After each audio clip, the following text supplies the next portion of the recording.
Did you know that 68% of Americans have a credit score below 700? I was one of them until I discovered the secret formula that banks don't want you to know. If your credit score is stuck in the 600s, you're leaving thousands of dollars on the table every year. Think of credit as the master key that unlocks financial freedom. The difference between being denied or approved, between high interest rates and favorable terms. In the next 15 minutes, I'm going to show you exactly how I transformed my credit score using a simple 12-month roadmap that anyone can follow without costly credit repair services or complicated strategies. The credit score reality check. Ever wonder why your credit score seems stuck in quicksand, while your friend who doesn't seem any better with money has a score in the high 700s? It's super frustrating, right? You're making your payments on time. You're not going crazy with spending, but somehow that magic number refuses to budge past the mid-600s. Meanwhile, your buddy who regularly orders $7 lattes and splurges on weekend trips somehow has lenders practically throwing low interest rates at them. What gives? Here's the truth bomb nobody's dropping. Most of us are playing a game without actually knowing the rules. You're trying to win at chess when someone's only taught you how the pieces move, but not any actual strategy. No wonder you're stuck. The credit scoring system operates behind a veil of complexity. FICO and VantageScore, the two major scoring models, keep their exact formulas more secured than the recipe for Coca-Cola. They provide general categories like payment history and credit utilization, but the specific weights and calculations remain buried in proprietary algorithms that change regularly without public notice. This lack of transparency serves the financial industry. When you don't understand exactly how the game works, you're more likely to make mistakes that benefit lenders. Late payments generate fees. High interest rates on loans increase profit. Credit card debt that stretches on for years creates a steady income stream for banks. Your financial confusion is literally worth billions to them. Let's put this in perspective with some cold hard cash. The average American with suboptimal credit will lose over $250,000 in their lifetime through higher interest rates on mortgages and auto loans, steeper insurance premiums, larger security deposits, and missed opportunities for the best rewards and perks. This financial drain is enough to fully fund a retirement account or pay for multiple college educations. Take Jamie and Alex, for example. Both earn around $65,000 a year with similar spending habits. Jamie has a 680 credit score, while Alex sits at 780. When they both bought $300,000 homes, Jamie's mortgage rate was 1.5% higher than Alex's. That translates to Jamie paying an extra $89,000 over the life of their 30-year loan for the exact same house. When they needed new cars, Jamie's auto loan had an interest rate double what Alex paid. And when they applied for the same rewards credit card, Alex got approved with a $15,000 limit, while Jamie got rejected entirely. This affects real-life opportunities. Melissa, a nurse I worked with, kept getting denied for apartment applications despite making good money. Her credit score of 650 forced her into a longer commute from a less desirable neighborhood. Meanwhile, her colleague with nearly identical finances but a 720 score sailed through the application process for a beautiful apartment walking distance from the hospital. What's happening here is something I call the credit score ceiling, an invisible barrier keeping your score from breaking through to the next level. Maybe you've been hovering between 650 to 680 for years, despite your best efforts.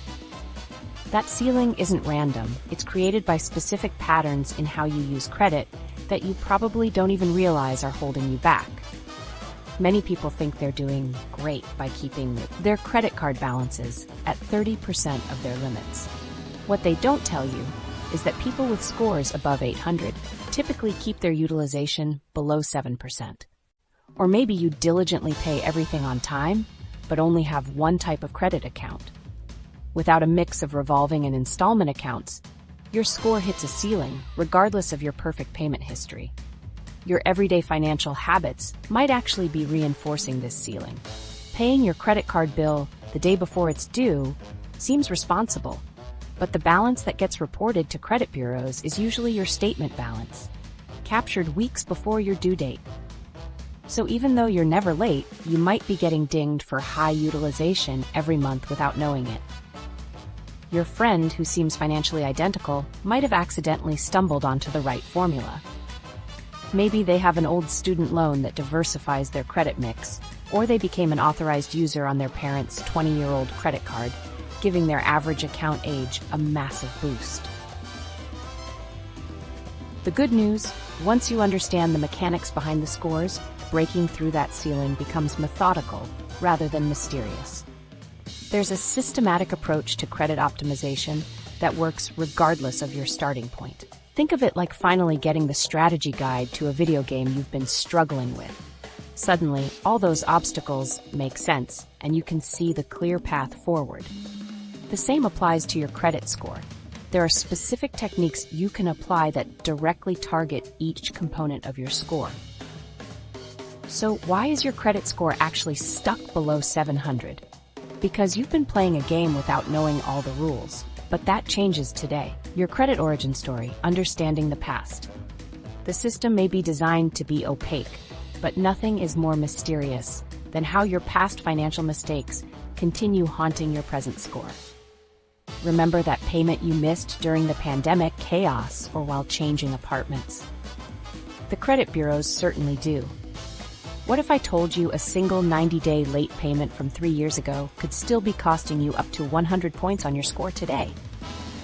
Your credit history is your money story written in numerical form. Think of it as your financial biography that follows you everywhere, shaping how lenders, landlords, and even some employers see you. And just like that embarrassing high school yearbook photo that keeps resurfacing, your credit mistakes have serious staying power. Here's the brutal truth. Most credit repair companies don't want you to know. Negative items like late payments, collections, and charge-offs stick around on your credit report for 7 years.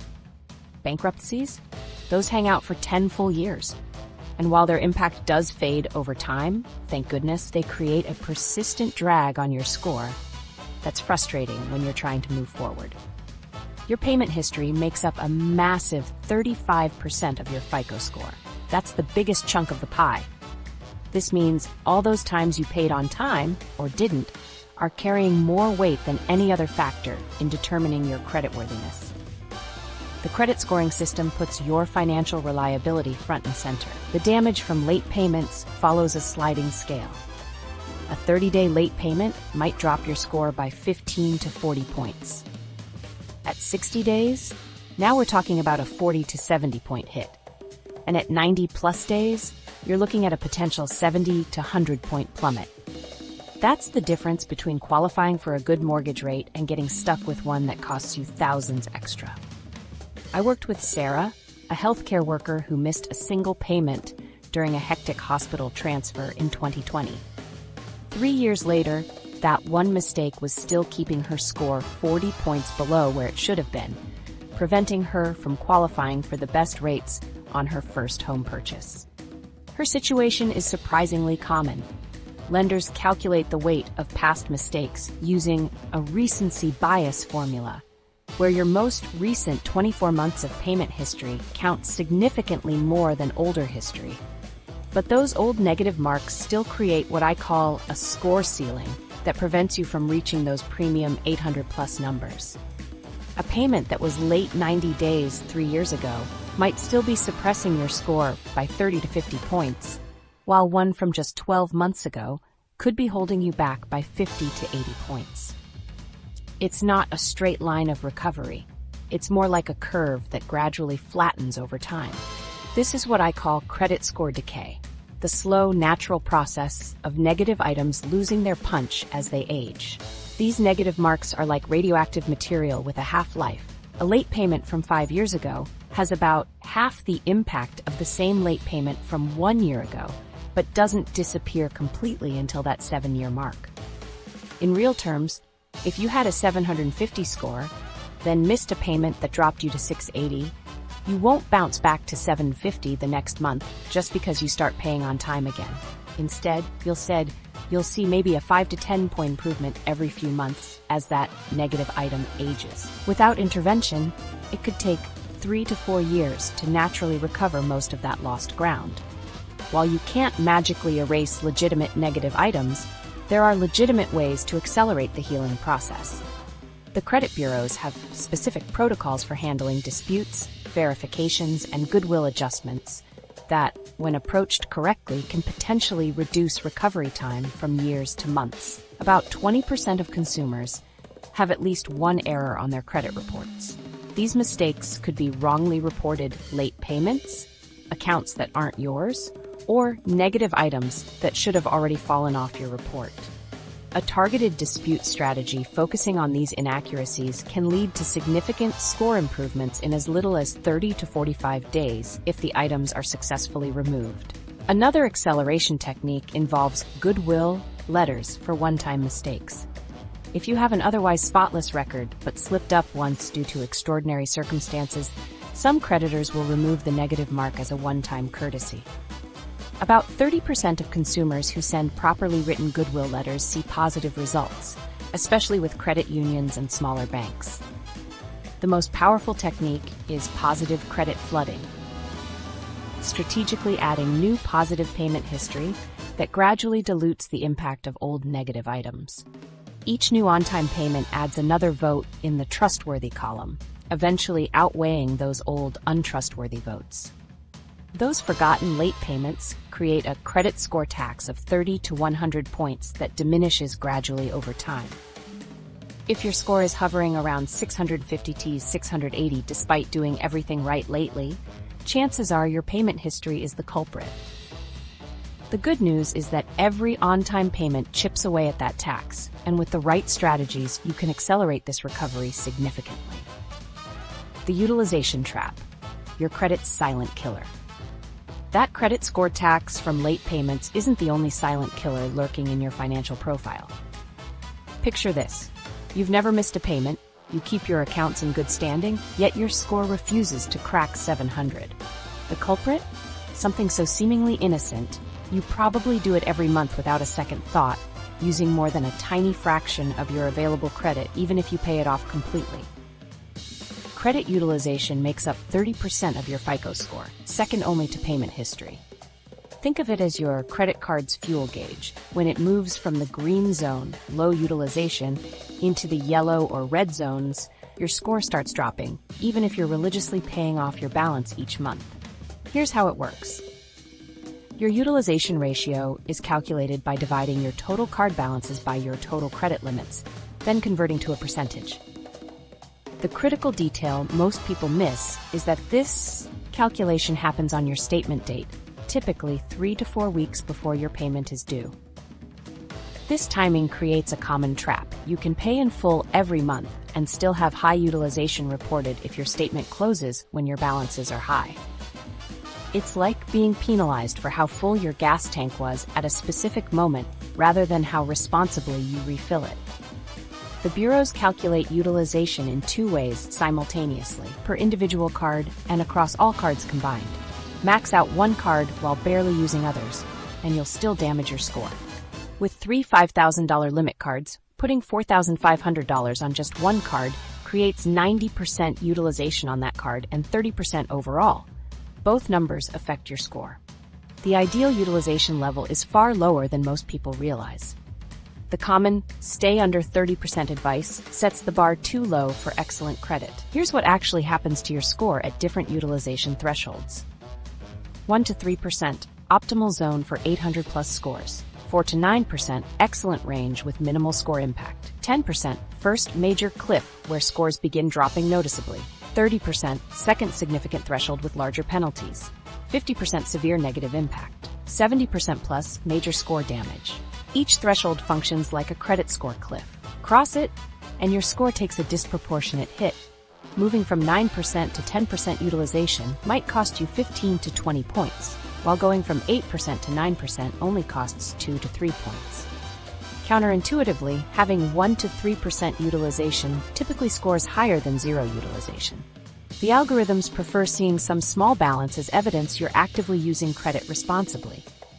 The impact of high utilization can be dramatic. For every 10% increase beyond the first 10%, you're sacrificing approximately 20 to 30 points from your potential maximum score.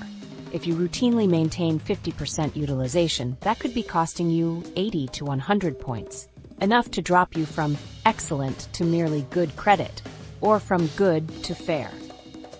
With $10,000 in total credit limits and $5,000 in monthly card spending, your utilization sits at 50%. Reduce that reported amount to $900, 9%, and your score could jump 40 to 80 points within 30 days, potentially moving you up an entire credit tier. The good news? You don't need to spend less. You just need to strategically manage what gets reported on your statement date. Here are 3 effective tactics. First, make multiple payments throughout the month. Pay down your cards a few days before your statement closes to ensure a low balance gets reported, while still using your cards normally. Second, request credit limit increases. Doubling your limits while maintaining the same spending instantly halves your utilization ratio. Many banks will increase your limit with a simple phone call if your account has been in good standing for 6 to 12 months. Third, time large purchases strategically. Make major purchases right after your statement closes to give yourself nearly a full month to pay down the balance before it's reported on your next statement. Be especially cautious with store credit cards, which often come with limits as low as $300 to $500. A modest $150 purchase immediately creates 30 to 50% utilization on that card, damaging your score. The credit card companies don't highlight these strategies because they profit when you carry balances. But optimizing your utilization is like discovering a secret level in a video game. Suddenly you gain access to score improvements most people never find. The age factor, why credit history length matters. While mastering utilization feels like unlocking a secret game level, there's another hidden boss battle that even credit-savvy people overlook: your credit age. Think your spotless payment history and perfect utilization should earn you that coveted 800-plus score? Plot twist. If your oldest account is only 4 years old, you've hit an invisible ceiling that no amount of perfect payments can break through. Credit history length makes up 15% of your FICO score, making it the third most important factor after payment history and utilization. But unlike those factors, you can't write a check or make a phone call to fix it overnight. This is the marathon of credit factors, not the sprint. Your credit age consists of 3 separate age-related metrics. First, there's your oldest account age, literally how long your longest-standing account has been open. Then there's your overall credit history age, when you first entered the credit system. Finally, there's your average age of accounts, adding up all your account ages and dividing by the total number of accounts. Each of these metrics tells lenders something different about your credit experience. Your oldest account shows your longest, sustained relationship with credit. Your credit history age reveals when you first stepped into the financial world, and your average age of accounts gives lenders insight into how experienced you are with managing multiple credit relationships over time. FICO places accounts into time buckets that determine your score potential. Accounts under 2 years severely limit your maximum possible score regardless of perfect payment history. Between 2 to 5 years, your score can grow significantly, but you'll struggle to break 750. From 5 to 10 years, 780 plus becomes possible. Only when your accounts hit that 10-plus year mark does the full 850 score become truly achievable. This explains why many financially responsible young adults hit a frustrating score plateau. You could be doing everything right, paying on time, keeping utilization low, but if your credit isn't old enough, you're simply not eligible for the highest score ranges yet. Consider Sarah, who maintained perfect credit habits from age 22. By 32, her decade-old accounts qualified her for a premium mortgage rate that saved her $40,000 over the loan term, compared to her equally responsible friend who started building credit at 27. What makes this particularly tricky is that well-intentioned financial moves can damage your credit age. Closing that store card you opened 5 years ago for a one-time discount can chop years off your average account age, potentially dropping your score by 15 to 20 points overnight. Similarly, Paying off your oldest student loan might cause your credit score to drop when that account falls off your report, taking its age history with it. This age factor creates a fascinating paradox. Adding new accounts can both hurt and help your score, depending on your time frame. In the short term, every new account drops your average age of accounts, potentially lowering your score temporarily. Yet in the long run, those same accounts will eventually become older accounts, creating a stronger age foundation. Credit age is truly playing the long game. The good news? There are strategic moves to boost your credit age without simply waiting years. The most powerful tactic is becoming an authorized user on someone else's older credit card account. If your parents have a credit card they've maintained in good standing for 15+ years, being added as an authorized user can instantly import that account age into your credit history. Just make sure the account has perfect payment history. You'll inherit the bad with the good. Another strategy involves selectively applying for new accounts. Since each new account will temporarily drop your average age, it's smarter to open multiple accounts in a concentrated time frame rather than spacing them out. Better to take the age hit all at once and then let all those accounts age together, rather than repeatedly resetting your average age every few months with new applications. Many people don't realize that closed accounts with positive history still age on your credit report. They continue contributing to your average age for up to 10 years after closure. However, accounts closed with negative history vanish much sooner, which can actually help your average age if they were newer accounts, dragging down your overall average. What's particularly fascinating about credit age is the compounding advantage it creates over time. Those who establish and maintain credit responsibly in their early 20s create a powerful age foundation that gives them significantly higher scores in their 30s compared to peers who waited until their late 20s to start. This credit age advantage compounds over decades, creating opportunities for better mortgage rates and premium credit cards. Think of your credit age like a fine wine, something that becomes more valuable simply through the passage of time. By understanding its significance now, you can make decisions that protect and the credit mix mystery. Diversity builds strength. Your credit age matures like fine wine, but your credit mix, that's more like a nutritional profile, and most people are running a serious deficiency. Ever wondered why your score seems stuck despite perfect payment history? It's like trying to build a complete fitness routine using only one exercise. Your credit portfolio might be missing crucial muscle groups that lenders specifically look for when determining who gets those coveted 800+ scores. Let's talk about credit mix, the often overlooked 10% of your credit score that could be the difference between good credit and excellent credit. While everyone obsesses over payment history and utilization, this little factor significantly influences whether you'll break through to the elite credit tier. Here's the reality banks don't advertise. Having 5 perfectly managed credit cards but 0 other account types keeps your score below 800. Your credit diversity is holding you back, and you probably don't even realize it. If you only have credit cards, lenders only know how you handle revolving debt. They have no idea if you can manage the responsibility of a fixed monthly payment over time. Think of credit mix like a balanced diet. Just as your body needs proteins, carbs, and vegetables for optimal health, your credit profile needs different account types for maximum strength. Someone who has successfully managed various credit obligations demonstrates greater financial maturity than someone who's only mastered one credit format. The credit scoring system evaluates 5 major account types when calculating your mix factor. Revolving accounts, credit cards and lines of credit, show how you handle flexible credit limits. Installment loans, personal loans, and student loans demonstrate your ability to stick with a payment plan. Mortgages reveal your management of major financial commitments. Auto loans indicate how you handle secured debt on depreciating assets. Finally, retail accounts show your spending patterns with specific merchants.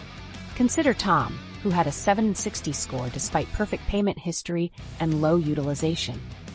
After analyzing his credit, he realized he only had credit cards.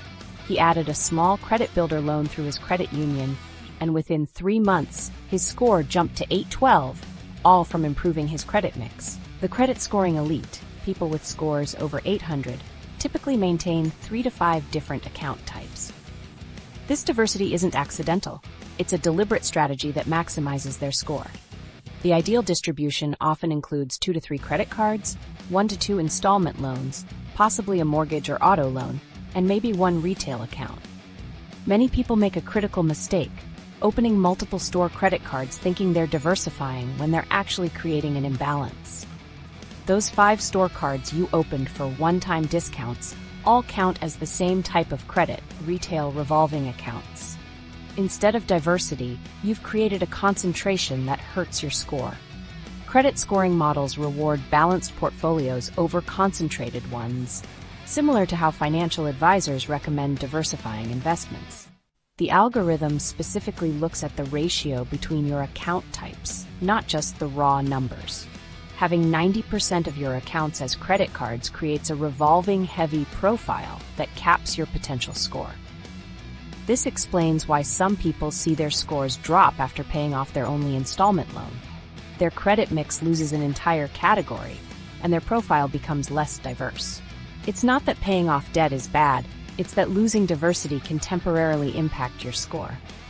I'm not suggesting taking on unnecessary debt just to diversify your credit mix. Instead, consider strategic approaches to optimize your mix without increasing your debt burden. Options include 1. A small personal loan of $501,000 placed in a savings account and set up on autopay. 2. A credit builder loan, where you make payments to yourself and receive the full amount at the end of the term. 3. For those with only installment loans, adding a secured credit card can dramatically improve your mix. 4. Share secured loans from credit unions that use your own savings as collateral, offering low interest rates. The key is to be intentional. Analyze your current mix, identify gaps, and selectively add missing types. Remember, each new account will temporarily lower your average account age, so balance multiple credit factors. Your credit profile needs diversity, not just multiple accounts, but multiple types of accounts that demonstrate your ability to handle various credit responsibilities. Like a nutritionally complete diet fuels your body, a well-balanced credit mix powers your score to new heights. The inquiry impact. When shopping hurts your score. Those innocent little credit applications you fill out for a 20% discount? They're more like tiny bombs in your credit score's foundation. While we've talked about payment history, utilization, account age, and credit mix, there's one more factor that can send your carefully built credit score tumbling down faster than you can say, approved. Hard inquiries make up 10% of your FICO score, but they cause immediate damage with minimal effort. Credit scoring models essentially have a panic button that activates whenever you apply for new credit. To lenders, someone suddenly shopping for multiple credit lines appears desperate for cash, and desperation signals risk. Here's what happens behind the scenes. When you apply for credit, the lender performs a hard pull or hard inquiry on your credit report. This differs from a soft pull, which occurs when you check your own score or when companies send pre-approved offers. Soft pulls don't affect your score at all. Hard inquiries, however, can drop your score by 5 to 10 points each time. These inquiries impact different credit profiles with varying severity. This inquiry sensitivity means someone with an excellent 800 score might lose only 3 to 5 points from a hard inquiry, while someone with a thin credit file and a 680 score could lose 10 to 15 points from the same action. The lower your score, the harder the hit. These inquiries remain on your report for 2 years, though their scoring impact is strongest in the first 12 months, particularly the first 6 months. The impact gradually diminishes over time. Applying for store cards at 3 different retailers creates a penalty that persists for months. Credit scoring models do offer some flexibility. They understand that when shopping for certain loans, you need to compare rates from different lenders. Inquiry clustering treats multiple inquiries for the same loan type within a short time frame as a single inquiry. However, this grace period only applies to mortgage, auto, and student loans, not to credit cards. You can shop with 10 different mortgage lenders in a 2-week period and only receive 1 inquiry's worth of damage. But applying for 3 different rewards credit cards on the same day will cost you 3 separate inquiry penalties. The algorithm views multiple credit card applications differently than rate shopping for a single loan.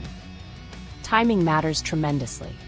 Credit scoring models analyze inquiry patterns, not just quantities. 2 inquiries spaced 6 months apart might barely register, while 4 inquiries in a single month could trigger significant score drops and rejection flags.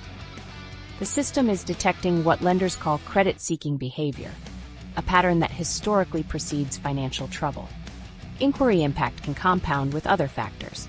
If you're carrying high utilization with limited credit history, adding several new inquiries creates a perfect storm that drops your score more than the sum of individual factors. Lenders call this risk layering, multiple yellow flags combining to create a red flag. Store credit cards pitched at checkout counters cause hard inquiries, too, with a twist. They typically have higher rejection rates than regular credit cards. You might take the credit hit without getting the account, creating an empty inquiry penalty. This becomes especially problematic during holiday shopping when retailers aggressively promote store cards. A December shopping weekend with 3 store card applications can hinder your credit score recovery for months. Even when denied for a credit card, you still absorb the full inquiry impact. Many assume rejection means the inquiry doesn't count. That's false. The damage happens when the lender checks your credit, regardless of approval outcome. To navigate this inquiry minefield, 1. Be strategic about timing. Space applications 3 to 6 months apart to avoid triggering risk alerts. 2.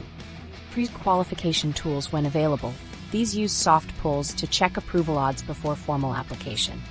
3. Focus on building relationships with existing credit providers rather than constantly seeking new ones. For mortgage or auto loan shopping, concentrate rate comparisons within a 14-day window. Some experts recommend 7 days for maximum safety. Newer FICO models use a 45-day window, but since you don't know which model a lender might use, be conservative. If planning a major loan application like a mortgage, implement a credit freeze period of 3 to 6 months beforehand where you avoid all new credit applications. This creates a clean inquiry history that maximizes your score when it matters most. For those with established credit seeking elite scores, limit yourself to 2 to 3 new accounts yearly, with 3 to 4 months between applications. This pace allows previous inquiries to age and lose impact before adding new ones. The magic ratio, finding your credit sweet spot. That strategic timing between applications is just one piece of the elite credit puzzle. What most credit gurus never tell you is that there's an actual mathematical formula hiding in plain sight. A specific ratio between your account's utilization and history that virtually guarantees entry into the 800-plus club when followed consistently. The credit bureaus won't admit it exists, but the data doesn't lie. Credit optimization requires understanding how all factors work together. Most advice treats each element separately, telling you to pay on time or keep balances low without explaining their interaction. It's like having puzzle pieces without seeing the complete picture. The real magic happens when these factors reinforce each other. I call this the credit optimization ratio, the perfect balance between all 5 credit factors that creates a score greater than the sum of its parts. Think of it like baking a cake where proportions matter as much as ingredients. Too much of one ingredient throws off the entire recipe, even if each component is high quality individually. The first piece is the 369 utilization strategy. Rather than applying the same percentage across all cards, vary your utilization strategically. Report 3% on everyday cards, 6% on secondary cards, while keeping overall utilization under 9%. This approach sends a powerful signal that you can responsibly manage multiple credit lines simultaneously. It demonstrates active credit management rather than credit avoidance, a distinction scoring models reward with higher scores and potential savings of thousands in interest. The second component focuses on account distribution. After analyzing thousands of 800-plus profiles, the pattern shows credit elites maintain 3 to 5 credit cards, 1 to 2 installment loans, and possibly a mortgage. This creates the perfect balance between revolving credit, showing flexibility, and installment debt, showing commitment. This optimal mix alone can translate to $40,000 in savings on a typical mortgage compared to someone with good but not excellent credit. Your credit age acceleration timeline is crucial too. This formula calculates when strategic account additions help rather than hurt your score. If your average account age is 3 years, adding a new card drops that average significantly. But waiting until your average hits 6 years causes a much smaller percentage drop. The formula: multiply current average account age by number of accounts, add 0 for the new account, and divide by the new total. The smaller the percentage drop, the better timing for applications. Credit score improvement velocity depends on your starting point. From 580 with recent negative items, you might see 100+ point improvements in 6 to 12 months. But moving from 740 to 800+ typically happens more gradually, often 2 to 3 points monthly with perfect execution. The power comes when combining these optimizations simultaneously. When utilization, account mix, age management, and inquiry spacing align with the optimal ratio, you create credit score compounding. Improvements accelerate exponentially rather than linearly. For example, implementing the 369 strategy while maintaining ideal account mix amplifies both factors beyond what either would achieve alone. In concrete terms, the formula for reaching 800+ combines utilization under 10% using the 369 approach, average account age of at least 5 years, 3+ account types, and fewer than 2 inquiries yearly with perfect payment history. This isn't theoretical. It's reverse engineered from studying thousands of 800+ profiles. When all 5 factors align according to this formula, an 800+ score becomes almost mathematically inevitable over time. No single credit factor operates in isolation. Optimizing one area while neglecting others creates a limiting factor, the weakest link capping your entire score. A person with perfect utilization but thin credit mix will hit a ceiling around 780. Someone with ideal accounts but poor utilization might struggle to break 750. It's only when all components align at their optimal ratios that you break through to truly elite scores. Here's a practical example. Sarah had good credit at 720 but implemented the optimization ratio. She structured her utilization using the 369 approach, added 1 installment loan to complement her 3 credit cards, and stopped applying for new credit. Within 14 months, her score hit 802, saving her $98 monthly on her mortgage refinance, nearly $35,000 over the loan term. The mindset shift, breaking through mental barriers. But here's the uncomfortable truth about why most people never cross that 800 threshold. It's not their credit cards holding them back, it's their credit mindset. Think about it. Have you ever known exactly what to do to improve your finances but still didn't follow through? That mental roadblock might be the invisible ceiling on your credit score. Let's get real about something that financial experts rarely discuss. Your relationship with credit is deeply psychological. I've worked with thousands of clients over the years, and I've noticed something fascinating. People with identical financial situations can end up with wildly different credit scores based entirely on their underlying beliefs about money and credit. These beliefs form what I call your credit mindset, and it's the hidden factor that determines whether you'll actually implement the strategies we've covered or just file them away as good information while continuing your same patterns. Your credit mindset operates in the background of all your financial decisions. Take Jamie and Alex again. While Jamie's lower score stems partly from concrete factors we've discussed, there's something deeper at play. Jamie grew up hearing credit cards are dangerous and debt is always bad. These messages created a subconscious avoidance pattern that manifests as procrastination. Meanwhile, Alex views credit as a practical tool, neither good nor bad, just something to be strategically optimized. This fundamental difference explains why Jamie knows utilization should be under 10%, but still doesn't check card balances before statement dates. It explains the perpetual delay in setting up a system for tracking credit progress. I remember working with a client, Michael, who maintained a 680 score for years despite having the financial means to reach 800+. During our sessions, he revealed that his parents had declared bankruptcy when he was young. This created an unconscious association between credit attention and financial disaster. Once he recognized this connection, he implemented the utilization strategies from earlier in our video and gained 45 points in just 3 months. The most damaging credit myths are psychological barriers that trigger emotional responses. The belief that closing old accounts simplifies your finances actually stems from anxiety about managing multiple accounts. The myth that avoiding credit completely is safest often comes from fear of losing control. These emotional responses override logical decision-making, which is why simply learning facts about credit isn't enough to change behavior. Your brain has protective mechanisms that resist change, even when that change would benefit you. Through my client work across all income levels, I've identified 4 credit personality types, each with unique strengths and blind spots.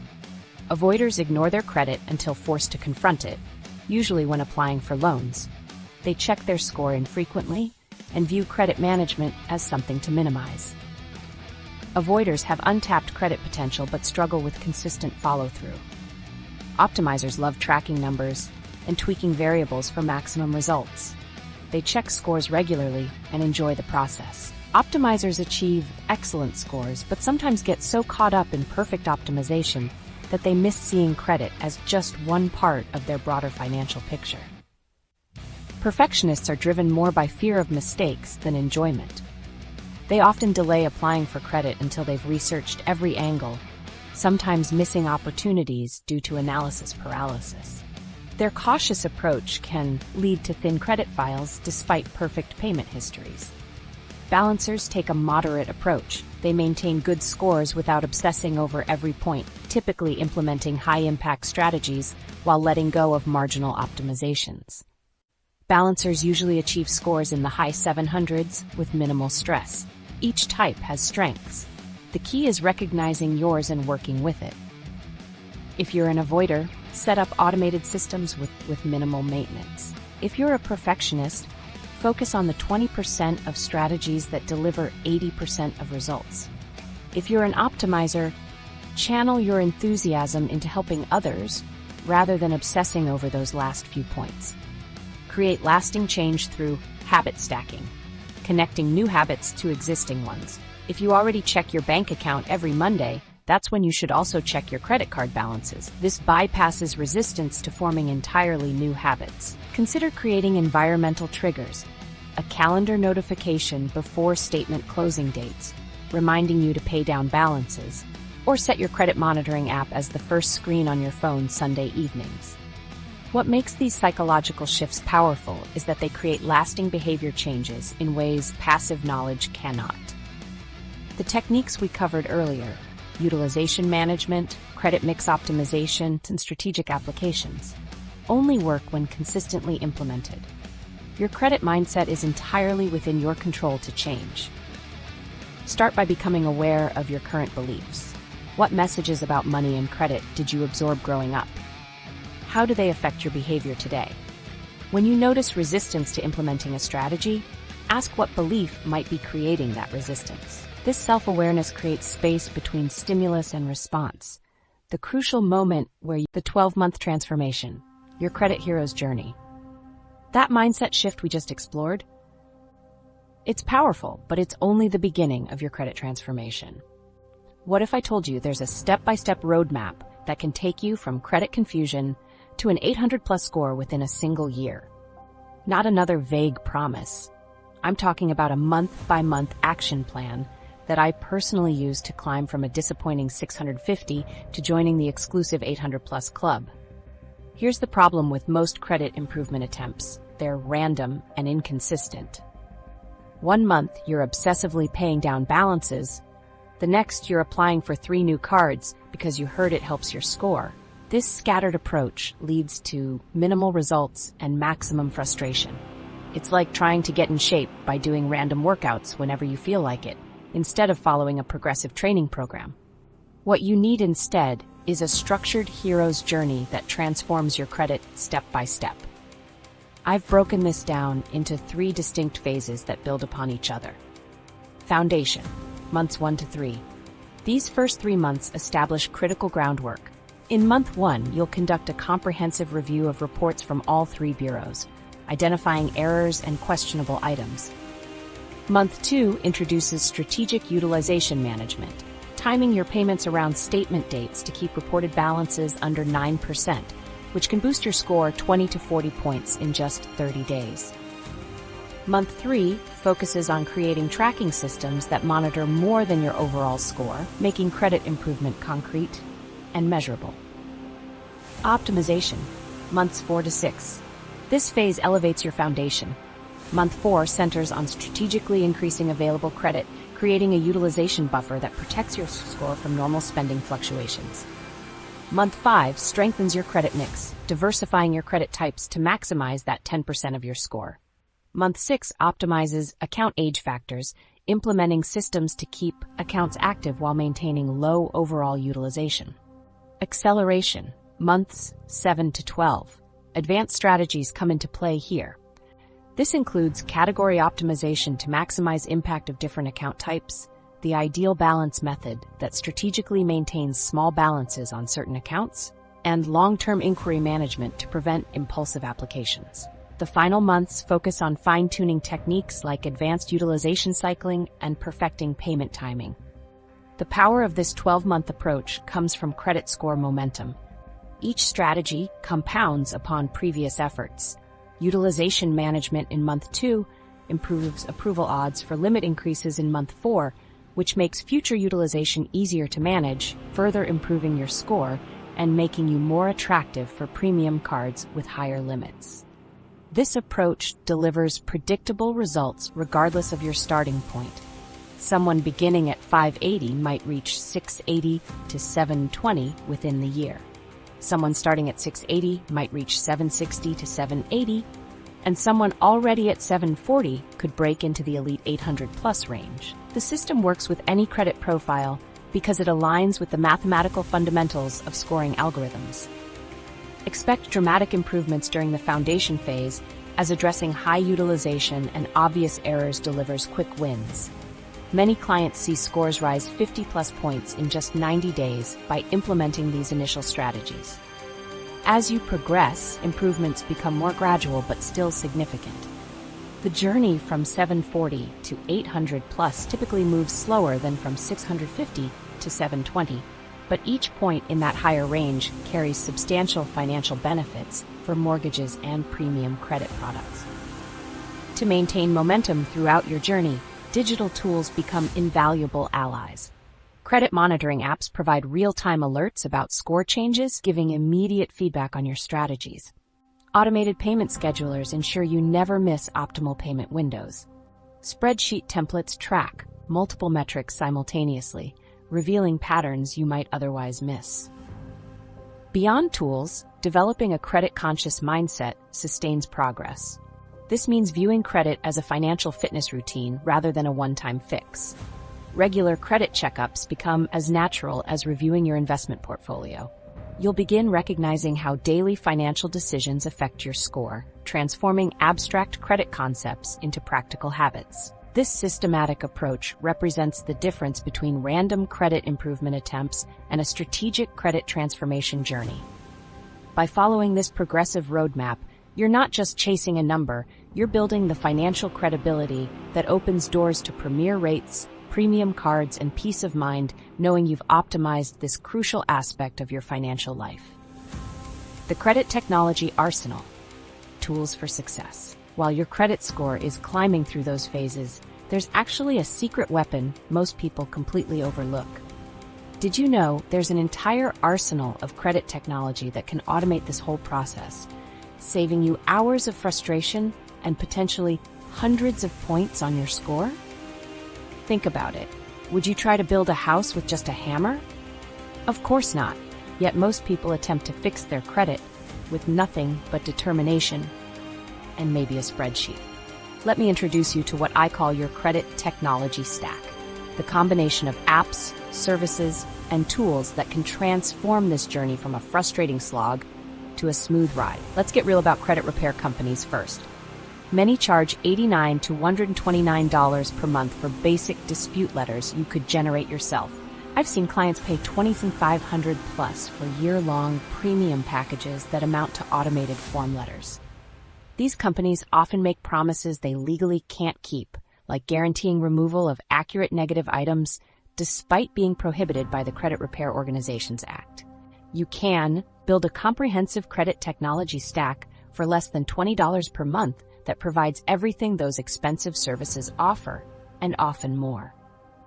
This affordable approach has helped clients like Marcus achieve a 63-point increase in just 60 days without changing spending habits.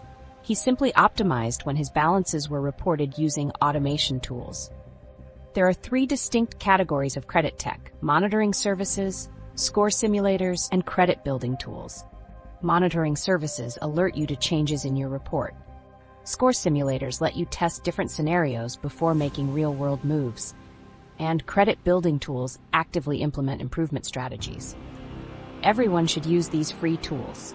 Credit Karma offers genuinely useful free credit monitoring for TransUnion and Equifax. Each credit bureau allows 1 free report annually through annualcreditreport.com. Stagger these requests every 4 months for year-round coverage. Many banks now offer free FICO score access through online banking. Over 62% of major credit card issuers provide this service. For serious optimization, consider a premium FICO monitoring service. MyFICO.com offers the most comprehensive package, around $30 monthly, showing all 28 FICO score versions lenders actually use. Experian offers a more budget-friendly option at $25 monthly for 3 bureau monitoring with identity protection. A good credit score simulator is a game changer. These tools let you test different scenarios to see the impact before making moves. MyFICO simulator is excellent but expensive. More affordable alternatives include Savvy Money, free through many credit unions, or Experian's CreditWorks simulator at $5 monthly. For automation, credit utilization management tools deliver tremendous value. Apps like Tally can automatically optimize payment timing and distribution across multiple cards. Some even offer low-interest credit lines that consolidate your payments while optimizing reporting dates. Here's how to set up a complete automation system for less than a fancy coffee each week. Activate free text or email alerts for every credit card. Configure notifications when balances exceed 20% of your limit, when payments are due, and when statements close. This creates an early warning system for utilization spikes.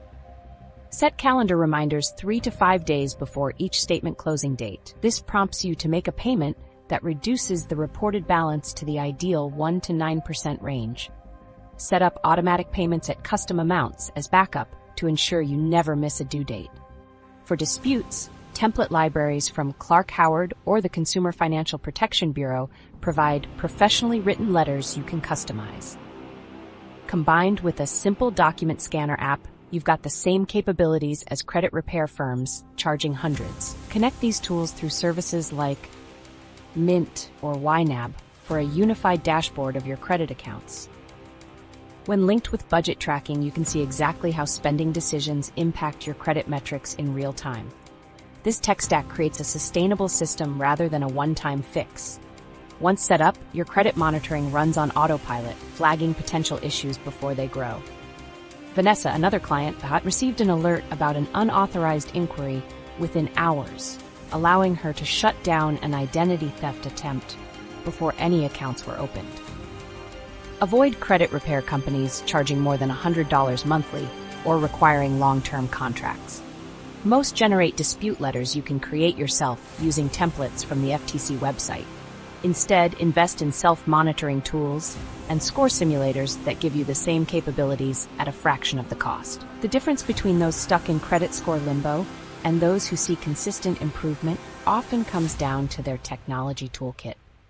For under $20 monthly, you can build a system that automatically monitors your credit, optimizes utilization reporting, simulates improvement strategies, and alerts you to potential problems, all while removing the guesswork that makes credit improvement seem so daunting.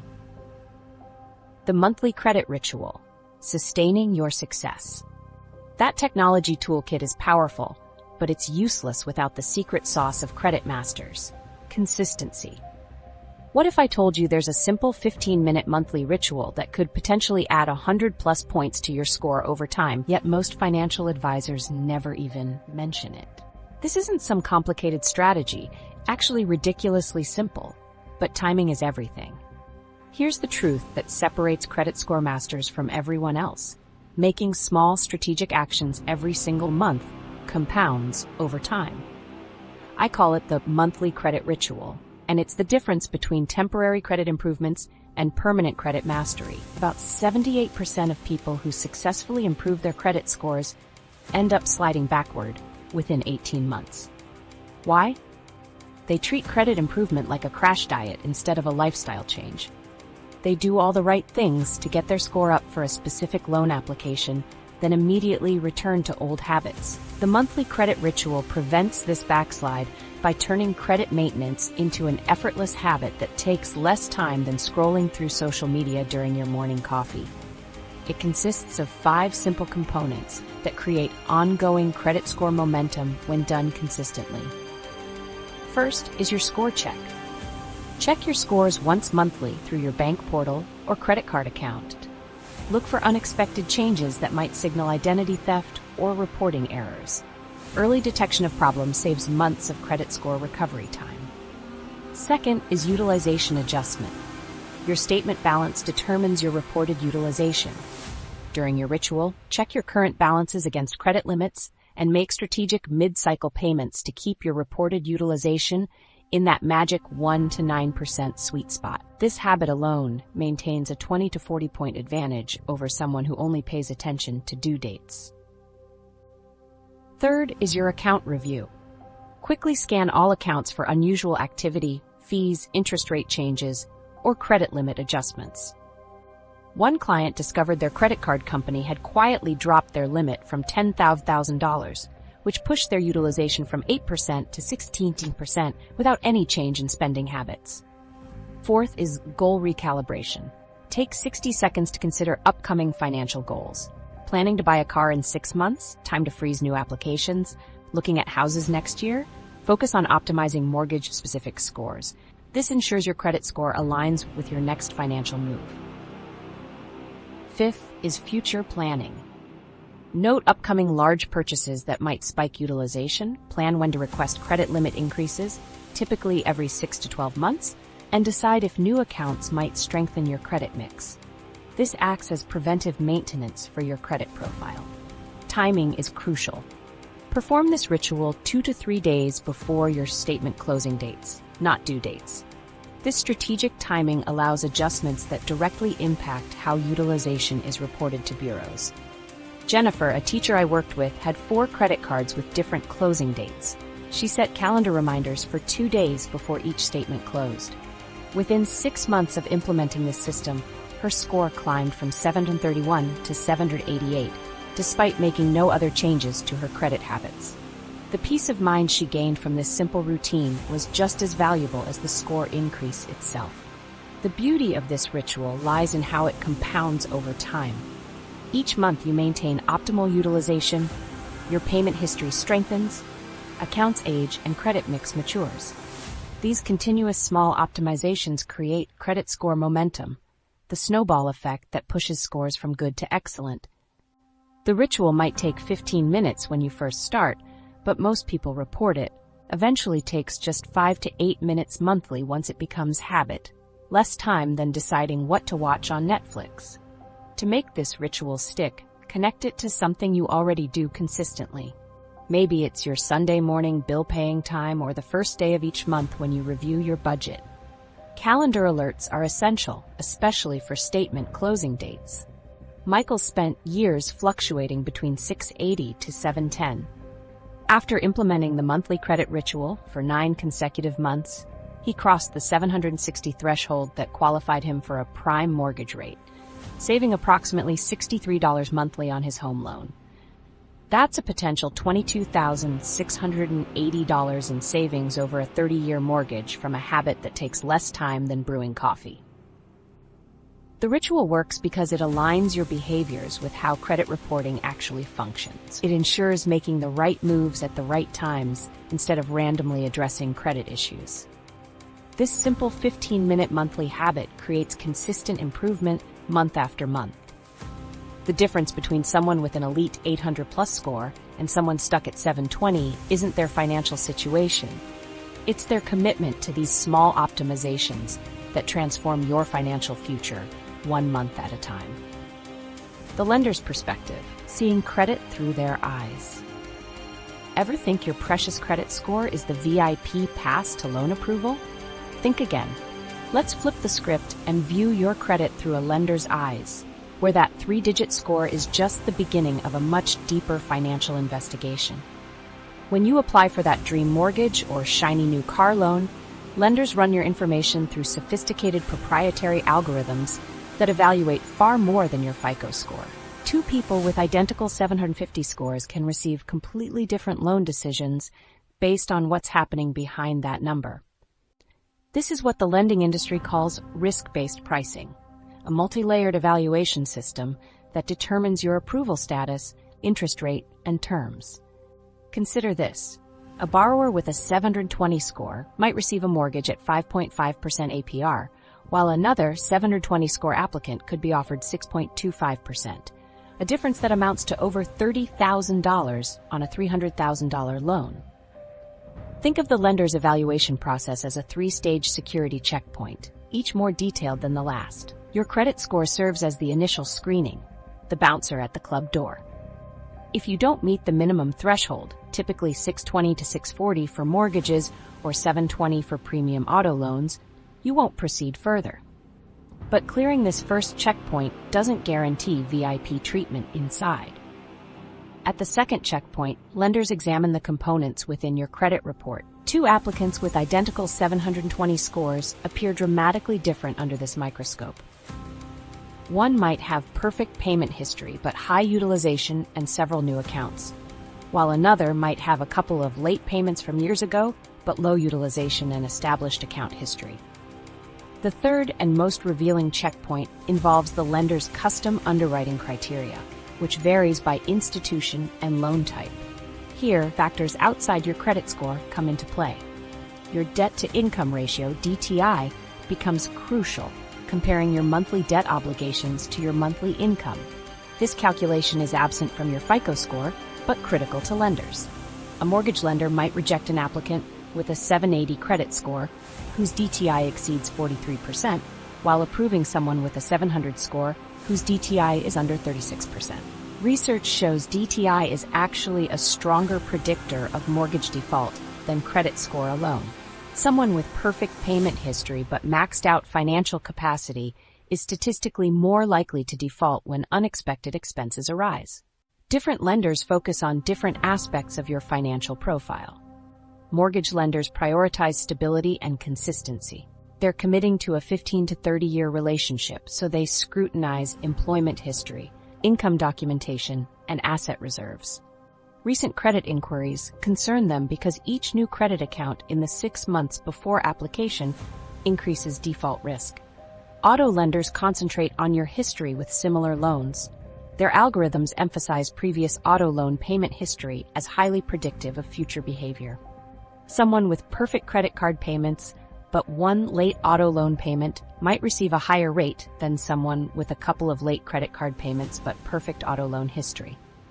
Credit card issuers employ sophisticated approval algorithms, evaluating spending patterns, utilization cycles, and merchant mix. Premium travel cards look for specific income thresholds and travel-suggestive spending behavior, while cashback cards target different profiles, often approving applicants with slightly lower scores who consistently spend on everyday categories. Personal loan lenders weigh recent credit behavior heavily, focusing on the past 12 to 24 months. Their data shows recent behavior predicts outcomes for unsecured loans better than older history. They're also more likely to consider alternative data like rent payments and utility bills. Understanding these evaluation models allows for targeted credit optimization, strategically preparing your credit profile for specific financing goals. For mortgage preparation, implement a hard inquiry freeze, maintain low utilization 1 to 3%, avoid new accounts, and reduce overall DTI. For auto loans, ensure perfect payment history on previous vehicle loans and check your auto-enhanced credit score. For credit cards, demonstrate responsible management through consistent spending patterns and full monthly payments rather than minimums. This insider perspective gives you tremendous power in the credit game. Instead of blindly trying to increase your overall score, you can pinpoint exactly which factors matter most for your specific financial goals. This targeted approach improves approval odds and often results in thousands of dollars in interest savings through preferential terms. All right, we've covered a lot of ground in this credit journey, but here's the bottom line. Your credit score is literally the key that determines whether financial doors swing wide open or slam in your face. The amazing thing? Anyone can master this system. You don't need special connections or a finance degree, just consistent application of this roadmap. The difference between struggling with okay credit and enjoying elite status comes down to knowledge plus action. Ready to complete